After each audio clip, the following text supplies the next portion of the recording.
ញញឹមស្រោមលែបើក៏ឃើញភ្លាមហើយតបចិត្តស្ទើរមិនបានសាច់សជាងសភៅតែបើចង់ចែកចៅយកទៅឲ្យបានយោនធ្វើជាគូស្គរបងឲ្យនាងស្គាល់អារម្មណ៍សុខសាន្តបើនាងប្រមែនបើស្ម័គ្រជូនទៅដើរលេងកំសាន្ត25ខែត្រង់ប៉ុណ្ណឹងមិនស៊ីផុយដើរលេងមិនឲ្យអូនចំណាយលុយមាន power bank ទៅឲ្យអូនដើរទៅបងឲ្យធ្វើកៅអីត្រៀមទៅឲ្យអូនអង្គុយញញឹមស្រោមលែបើក៏ឃើញភ្លាមហើយតបចិត្តស្ទើរមិនបានសាច់ស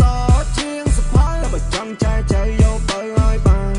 យោនធ្វើជាគូស្គរបងឲ្យនាងស្គាល់អារម្មណ៍សុខសាន្តបើនាងប្រមែនបើស្ម័គ្រជូនទៅដើរលេងកំសាន្ត25ខែត្រង់ប៉ុណ្ណឹងមិនស៊ីផុយដើរលេងមិនឲ្យអូនចំណាយលុយមាន power bank ទៅឲ្យអូនដើរទៅបងឲ្យធ្វើកៅអីត្រៀមទៅឲ្យអូនអង្គុយញញឹមស្រោមលែបើក៏ឃើញភ្លាមហើយតបចិត្តស្ទើរមិនបានសាច់ស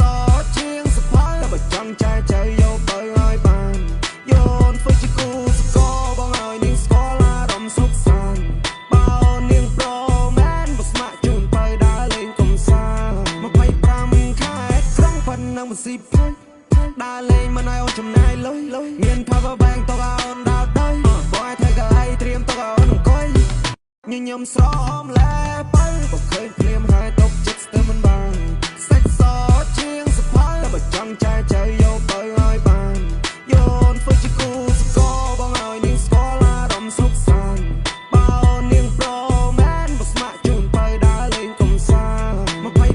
25ខែត្រង់ប៉ុណ្ណឹងមិនស៊ីផុយ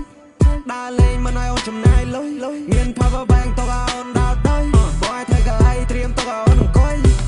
ញញឹមស្រោមលែបើក៏ឃើញភ្លាមហើយតបចិត្តស្ទើរមិនបានសាច់សជាងសភៅតែបើចង់ចែកចៅយកទៅឲ្យបានយោនធ្វើជាគូស្គរបងឲ្យនាងស្គាល់អារម្មណ៍សុខសាន្តបើនាងប្រមែនបើស្ម័គ្រជូនទៅដើរលេងកំសាន្ត25ខែត្រង់ប៉ុណ្ណឹងមិនស៊ីផុយដើរលេងមិនឲ្យអូនចំណាយលុយមាន power bank ទៅឲ្យអូនដើរ